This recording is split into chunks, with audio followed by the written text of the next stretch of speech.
Hello friends, नमस्कार। आप सभी का अमन मैथ एकेडमी के इस यूट्यूब चैनल पे वेलकम है।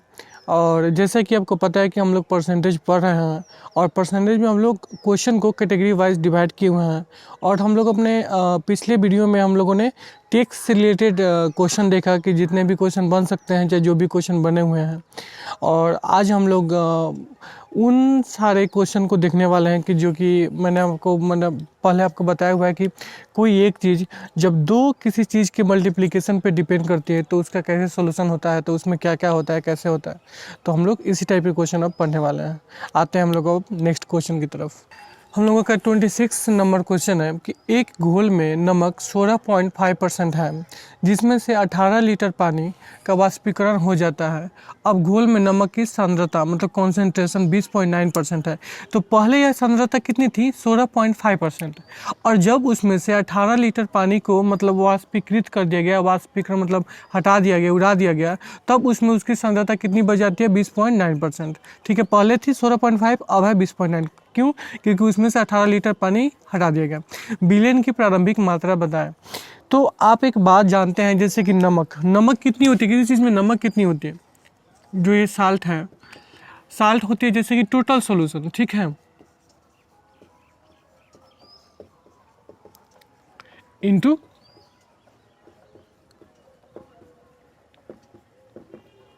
Total solution into concentration. मतलब जो भी आपकी नमक होगी वो क्या होगी? टोटल घोल मतलब कुल घोल जितना कि उसमें उसका घोल है और उसमें उसकी सांद्रता मतलब उसमें नमक कितना परसेंट है।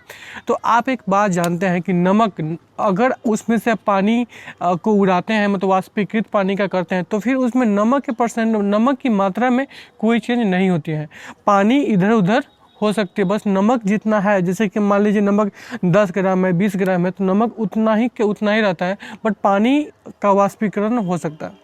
तो क्वेश्चन क्या बोल रहा है कि नमक पहले ही जैसा है, नमक में कोई परिवर्तन नहीं होगा। तो आप देखते हैं कि नमक वैसा ही है। तो जब कोई चीज़ यहाँ से यहाँ हो जाती है तो फिर अगर साल्ट उतना ही अभी भी उतना ही है तो ये जो चीज़ है इसकी डायरेक्ट अपोजिट हो जाती है, जैसे कि हम लोगों ने कल देखा हुआ था।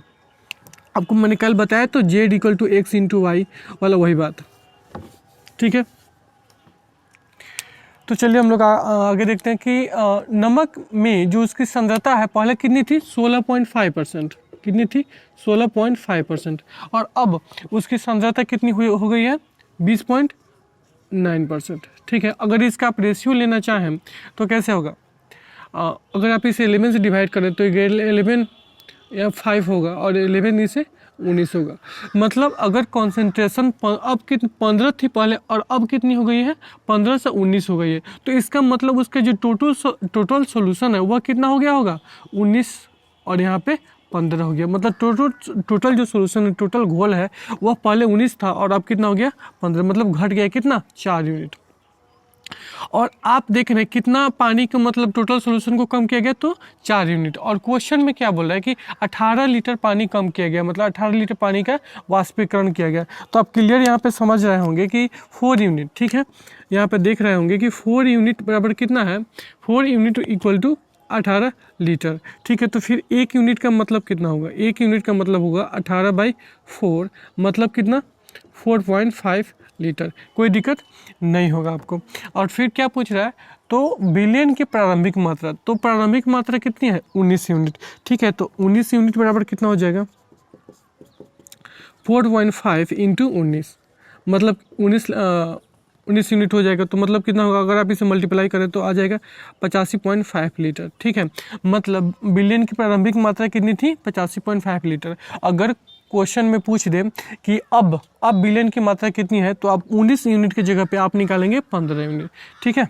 ओके, 27 नंबर क्वेश्चन हम लोगों का है कि चीनी की कीमत 57 से ही 1/7% बढ़ जाती है, तो चीनी की खपत को कितना परसेंट कम किया जाना चाहिए ताकि खर्च में कोई बदलाव, कोई चेंजिंग ना हो। फिर वही बात है, जैसे कि आप जानते हैं कि खर्च, ठीक है, तो खर्च इक्वल टू कितना होता है? मतलब जो भी एक्सपेंस होता है वह कितना होता है? तो आप जैसे कि प्राइस इंटू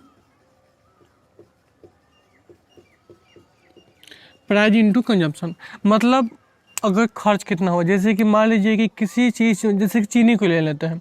चीनी की कीमत मान लीजिए 20 रुपये प्रति के जी, कीमत कितनी है 20 रुपया पर के जी प्राइस हो गया इसका। और कंजप्शन का मतलब हुआ आप एक दिन में मान लीजिए कि चाहे एक महीना में आप 7 के जी चीनी आपके घर लगता है, तो टोटल आपका खर्च कितना होगा 20 × 7 मतलब 140। तो इसी को बोलते हैं एक्सपेंस इक्वल टू हो सकता है कि प्राइस इंटू कंजप्शन। ठीक है, आगे बढ़ते हैं। चीनी की कीमत में 57.1/7% की वृद्धि हो जाती है। मतलब 57.1/7 का मतलब कितना होता है, तो मैंने अपने पहले वीडियो में आपको समझाया हुआ है, बट फिर भी हम आपको बता देते हैं।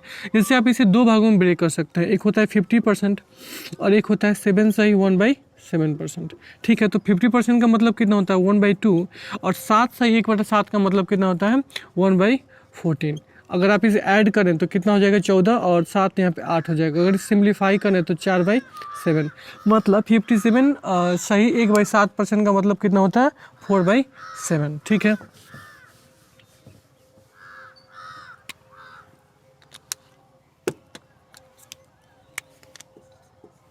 चीनी की कीमत 57.1/7% बढ़ जाती है। मतलब पहले चीनी की कीमत कितनी थी 7, अब कितनी बढ़ गई 4 बढ़ गई। तो पहले अगर बात की जाए चीनी की कीमत की तो 7 थी और अब कितनी हो गई 7 में 4 बढ़ गई, मतलब कितना हो गया 7 + 4 = कितनी हो जाएगी 11 हो जाएगी। ठीक है, और उसमें कंजम्पशन कितना कमी की जाए ताकि खर्च में कोई बदलाव, मतलब एक्सपेंस जो यहाँ पे है वही यहाँ पे भी है। इसका मतलब जो इसका रेशियो है वह डायरेक्ट अपोजिट हो जाएगा। मतलब ये इसका मतलब हुआ कि 11 × 7। अगर आप इसे देखना चाहें तो पहले खर्च कितना होता था, प्राइस 7 रुपये पर के जी था और आप 11 के जी आप अपने घर लाते थे। ठीक है, तो अब टोटल खर्च कितना हो गया 11,777 और यहाँ पे भी आप देख रहे हैं 11,777। खर्च में कोई भी कमी चाहे अधिक वृद्धि कुछ नहीं हुआ है। तो आपने कंजप्शन को कितना कम किया, तो आप देख सकते हैं आप पहले आप अपने घर पे 11 के जी लाते थे और अब कितना ला रहे हैं 7 के जी। तो कितना आपने कम किया, तो 4 यूनिट आपने कम किया।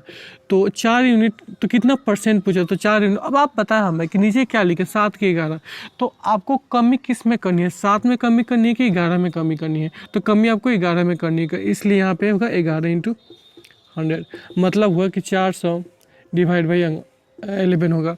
तो 11 × 33 7, तो 11 × 6 66 यानी कि 11%। मतलब आप उसके खर्च में कितना परसेंट की कमी करेंगे 36.4/11%।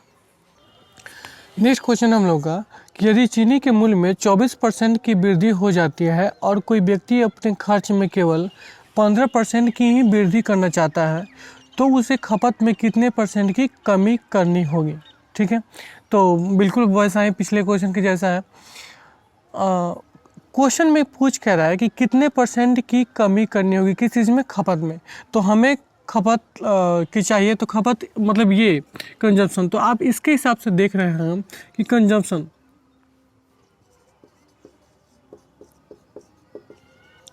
इक्वल टू कितनी होगी एक्सपेंस डिवाइड बाई कितना प्राइस। ठीक है, मतलब अगर आपको मतलब को हमें चाहिए, क्वेश्चन पूछ रहा था कि खपत का रेशियो चाहिए हमें, मतलब खपत का अगर रेशियो हमें मिल जाए तो हम पता कर सकते हैं कि खपत में कितने परसेंट की कमी हुई। तो खपत का रेशियो मिलेगा कैसे, तो एक्सपेंस के रेशियो में हम प्राइस के रेशियो से डिवाइड कर देंगे तो हमें हमारे पास आ जाएगी कंजप्शन का रेशियो मतलब खपत का रेशियो। तो देख लेते हैं प्राइस। तो पहले हम देखते हैं एक्सपेंस, केवल उसकी नेक्स्ट इधर इस लाइन में कोई व्यक्ति अपने खर्च में केवल 15% की ही वृद्धि करता है। मतलब अगर आप इसे खर्च, अगर आप देखें यहाँ पे खर्च का रेशियो कितना है 15% की वृद्धि होती है। मतलब अगर 100 था पहले खर्च तो अब कितना हो रहा है 115। ठीक है, अगर आप इसे सिंप्लीफाई करें तो 5 5 दूना और 5 एकम 5 तिहाई। ठीक, ओ सॉरी 5 दूना 10 1 और तिहाई, मतलब खर्च का रेशियो कितना हो गया 20 से 23। ठीक है, खर्च का रेशियो कितना हो गया 20 से 23। और अगर आप यहाँ पे अगर प्राइस का रेशियो कितना हो जाएगा, और जो उसका कीमत है, कीमत में केवल 24% की वृद्धि होती है। तो मतलब क्या हुआ कि अगर 100 है तो अब कितना हो गया 124 हो गया। अगर आप इसे भी सिंप्लीफाई करें 4 से तो 25 होगा, यहाँ पे 4 से 31 हो जाएगा। ठीक है, कोई दिक्कत नहीं है, तो इसे हम हटा देते हैं। और हमें इन दोनों इसमें इससे डिवाइड करना है। तो डिवाइड करने के बारे में हमने आपको बताया हुआ है कि पहले इसको इसमें मल्टीप्लाई करके यहाँ पे लिखते हैं, मतलब 20 इंटू 31 यहाँ पे लिखते हैं, और रेशियो और यहाँ पे होगा 25 इंटू 23। अगर ये क्या सिंप्लीफाई होंगे, बिल्कुल ठीक है। तो आप यहाँ पे देखना चाहे 4 एकम 4 4 3 12 124 होगा, और रेशियो और यहाँ पे 20 25 100 और 5 15, मतलब कितना होगा 115। ठीक है, मतलब पहले मतलब उसकी खपत कितनी थी 124, और अब खपत कितनी है 115। तो आप देख रहे हैं उसकी खपत में कितनी कमी हुई, 9 यूनिट। ठीक है, 9 यूनिट कमी। तो ये कमी कितने परसेंट है, ठीक है, तो मतलब ये पूछ रहा है कि 9 यूनिट कमी। अब पहले कब मतलब कितने परसेंट है, तो खपत कितना था पहले 124, तो 9 जो है 124 का कितना परसेंट है। ठीक है, अगर आप इसे सिंप्लीफाई करें तो लगभग आपका पूरा कटेगा नहीं, 7.3% के लगभग में आ जाएगा। ओके, नेक्स्ट हम लोगों का क्वेश्चन है कि यदि चीनी के मूल्य में 53% की वृद्धि हुई तो एक परिवार ने इसकी मासिक खपत को इतना कम कर दिया कि अब चीनी पर होने वाला व्यय मतलब खर्च पहले की तुलना में 19% अधिक था।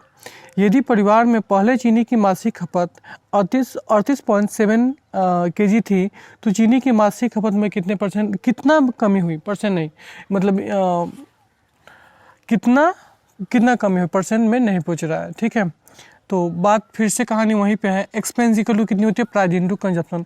आपको पूछ रहा है मासिक खपत, तो खपत मतलब कंजप्शन की बात बोली जा रही है। तो आपको पता है कंजप्शन इक्वल टू कितना होता है एक्सपेंस अपन प्राइस। ठीक है, तो मतलब एक्सपेंस के रेशियो में आप प्राइस के रेशियो से डिवाइड करना पड़ेगा। तो मूल्य में 53% की वृद्धि होती है, तो मूल्य में वृद्धि। और यहाँ पे आप देखें कि खर्च में पहले की तुलना में 19% की वृद्धि हो रही है। मतलब पहले जब 100 यूनिट खर्च होता था तो अब कितना हो रहा है 119। ठीक है, और अगर प्राइस की बात की जाए तो प्राइस कितना है, पहले 53% प्राइस में वृद्धि हुई। मतलब पहले अगर 100 था तो अब कितना हो गया 153। ठीक है, तो अगर आप इसे डिवाइड करें तो इसमें मल्टीप्लाई करके आप यहाँ पे लिखेंगे 100 इंटू 153, और यहाँ पे रेशियो और यहाँ पे लिखेंगे 100 इंटू 119।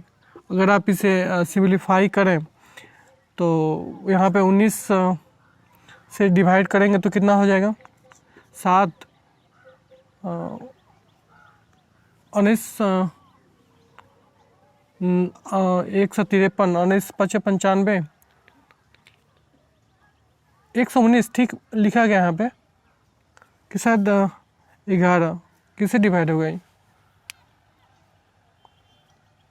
कि ठीक है 153 और यहाँ पे 119 अगर लिख लेते हैं तो 17 से डिवाइड हो पाएगा। अगर आप यहाँ पे इसे डिवाइड कर लें तो यहाँ पे कितना हो जाएगा 17 9 53 सा और 153 और यहाँ पे 17 7 हो जाएगा। ठीक है, मतलब बात यह है कि खपत पहले कितनी थी 9 यूनिट थी और अब खपत कितनी है 7 यूनिट है। ठीक है, तो क्वेश्चन पूछ रहा और यहाँ पे दिया हुआ है कि पहले चीनी की मासिक खपत 38.7 केजी थी। मतलब पहले कितना था 9 यूनिट, तो इसका मतलब हुआ कि 9 यूनिट का मतलब कितना हुआ 38.7 केजी। ठीक है, तो एक यूनिट की वैल्यू कितनी हो जाएगी 38.7 डिवाइड बाई 9, 9 3 27 36 2 यहाँ पे कट जाएगा 9 3 नहीं 9 चौका 36 27 9 3 27 यानी कि 4.3 होगा। तो क्वेश्चन क्या पूछ रहा है कि मासिक खपत में कितनी कमी हुई, तो कमी कितनी हुई है 2 यूनिट। तो 2 यूनिट का मतलब कितना हो जाएगा तो 4.3 इंटू 2 मतलब 3 दूनी 6 और 4 दूनी 8 मतलब 8.6 केजी खपत में कमी हुई है। अगर आप इतना हो गया आंसर। अगर आप चाहें तो एक और मेथड से आप डायरेक्ट भी कर सकते हैं। ठीक है, जैसे कि अगर यहाँ पे आपको कंजप्शन का रेशियो चाहिए तो आप डायरेक्ट भी लिख सकते हैं, जैसे कि मूल्य में 53% वृद्धि हुई तो मतलब कितना हुआ 153। ये आपका कंजप्शन का रेशियो डायरेक्ट आता है। ठीक है, और यहाँ पे मूल्य में और उसके जो खर्च है, ठीक है, खर्च में कितना परसेंट की वृद्धि हुई है 19% मतलब 119। यहाँ से भी आप डायरेक्ट कर सकते हैं। ठीक है, अगर आप यहाँ से डिवाइड करें तो यहाँ पे 9 हो जाएगा, यहाँ पे 7, और जो कि मैंने अभी हाल फिलहाल में किया है आप वैसा ही कर सकते हैं। नेक्स्ट हम लोग का क्वेश्चन है कि अगर पेट्रोल की कीमत 22.9% बढ़ जाती है तो खपत 53 लीटर बढ़ जाती है और कुल खर्च 17 से 10 रुपया बढ़ जाता है। शुरुआती खपत मतलब शुरू में खपत कितना था, 154 लीटर था। फिर प्रारंभिक खर्च बताएं, प्रारंभिक व्यय बताएं। मतलब अगर खपत का भी रेशियो अगर आप लेना चाहें तो ले सकते हैं। शुरुआती खपत कितना था, 154 लीटर पहले था, उसके बाद खपत 53 लीटर बढ़ गया, मतलब अब खपत कितना हो गया, 207 लीटर, मतलब 154 प्लस 53। तो क्वेश्चन पूछ कर आपका प्रारंभिक खर्च बताएं, तो प्रारंभिक खर्च मतलब खर्च का रेशियो चाहिए आपको, तो खर्च तो एक्सपेंस इक्वल टू कितना होता है, प्राइस इंटू कंजप्शन। ठीक है, तो प्राइस और कंजप्शन के रेशियो में अगर मल्टीप्लाई करें तो हमें मिल जाएगा एक्सपेंस। तो चलिए हम लोग देख लेते हैं। पेट्रोल की कीमत 22.2/9% बढ़ जाती है, तो कीमत कितनी है, 22/2/9। तो 22/2/9 का परसेंट का मतलब होता है 2/9 ही होता है, मतलब कीमत 2/9% बढ़ जाती है। तो का मतलब पहले कीमत कितनी थी, 9, और अब कीमत 2 बढ़ गई, तो कीमत का रेशियो कितना हो गया, 9 पहले था और अब कीमत कितनी हो गई, 11। कोई दिक्कत आपको नहीं होनी चाहिए। नेक्स्ट है, और उसके बाद कंजप्शन मतलब उपभोग, मतलब खपत, खपत का कितना है रेशियो, तो खपत पहले कितना था, 154 यूनिट। ठीक है, पहले कितना था, 154 यूनिट, और अब खपत कितना है, तो 53 लीटर खपत बढ़ गई, तो 154 प्लस 53 मतलब कितना हो जाएगा, 207। अगर आप इसे मल्टीप्लाई करें तो मैंने आपको बताया हुआ है कितना, 9 × 154 रेशियो 11 × 207। ठीक है, अगर आप इसे सिंप्लीफाई करें तो कितना हो जाएगा, 9 दूनी 18, 9 3 27, 23 हो जाएगा, और यहाँ पे कितना हो जाएगा, 144, मतलब कितना हो जाएगा, 14:23। मतलब खपत जो खर्च था वह पहले कितना था, 14 यूनिट, और अब खर्च कितना बढ़ गया है, 23 यूनिट हो गया है। तो बढ़ा कितना है, तो आप इसे घटा लें तो कितना होगा, 9 यूनिट। ठीक है, मतलब 9 यूनिट खर्च आपका बढ़ गया है। और क्वेश्चन में क्या बोल रहा है कि कुल खर्च 17 से 10 बढ़ गया। इसका मतलब हुआ कि 9 यूनिट का मतलब कितना हुआ, 17 से 10। तो फिर 1 यूनिट का मतलब कितना हो जाएगा, 1 यूनिट का मतलब होगा 9 एकम 9, और 8 9 9 81, मतलब कितना हो जाएगा, 190। तो क्वेश्चन क्या, फिर प्रारंभिक खर्च बताया, मतलब प्रारंभिक मतलब 14 यूनिट, तो 14 यूनिट का मतलब कितना हो जाएगा, तो 190 × 14, लगभग नहीं, टोटल 22 से 60 के आसपास होगा। ठीक है, नहीं 22 से 60 नहीं, यहाँ पे होगा 26 से 60, मतलब उसकी प्रारंभिक खर्च कितनी थी, 26 से 60 रुपये।